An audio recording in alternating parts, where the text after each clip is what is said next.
The PlayStation 4. It's a bit of a weird console, as even though it's from the last generation, it still feels like a system that's being supported by big-name developers to this day. In fact, if you don't want to spend your life savings on a PS5, a PS4 is still a worthy investment since there's plenty of gaming goodness to be had on Sony's previous video game box. So with that in mind, here are the 7 games that we consider to be the best titles on the PS4.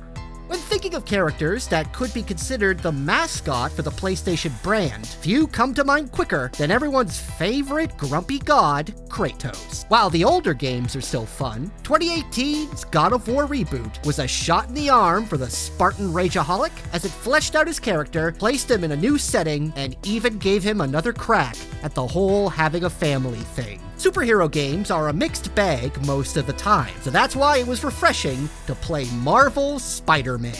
Made by Insomniac, this is arguably the best game that stars the web-slinger, as it features a great comic book story and some of the best movement mechanics that make traveling across the open world of New York just as fun as beating up the baddies in it. Speaking of mixed bags, David Cage. The playable movies of developer Quantic Dream are often hit or miss, but arguably the best of Cage's narrative experiments is Detroit Become Human. The plot has you switching between the lives of 3 different androids with multiple branching storylines depending on your choices. Thanks to this, each playthrough can be compelling, heartbreaking, or just plain silly fun.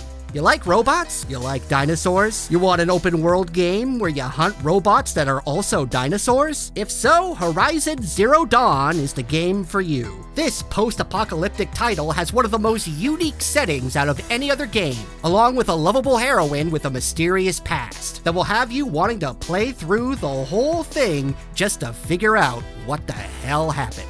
If you look up games that people are begging to have ported to the PC, or at least given some sort of next-gen upgrade, Bloodborne will always be near the top of that list. Before they hit the jackpot with Elden Ring, Bloodborne was often considered to be the best thing that From Software ever made. It's basically a Victorian-era Dark Souls, but with faster combat and eldritch horrors. And that description should be more than enough to pique your interest if you haven't already played it. While the PS4 is a last-gen console, there are still plenty of gorgeous games on it, including Rockstar's magnum opus, Red Dead Redemption 2. Not only does its Wild West world look absolutely stunning despite its age, but it also has perhaps the best plot that any game has ever had, along with one of the most beloved main characters of all time. Finally, we can't have a PlayStation-focused list without a Naughty Dog game on it. Now, I think it'd be cheating to put The Last of Us Remastered on here because that's originally a PS3 game. I could also put The Last of Us Part 2 on this list, but I really don't want to have to deal with those comments. But one game that undeniably belongs on any list of the best PS4 games is the supposed final adventure of that charming mass murderer Nathan Drake, Uncharted 4: A Thief's End. This iteration of the Indiana Jones by way of Michael Bay action extravaganza is the best one in the franchise and ties together the story of both Nathan's future and his past by introducing his long-lost brother. I sincerely doubt that this is going to be the last time we ever see Nathan Drake in a video game, but if it is, it's a fitting end to the Uncharted games and will have you on the edge of your seat. For more gaming news and guides, be sure to check out thegamer.com. I'm Jamie Latour, and we'll see you next time.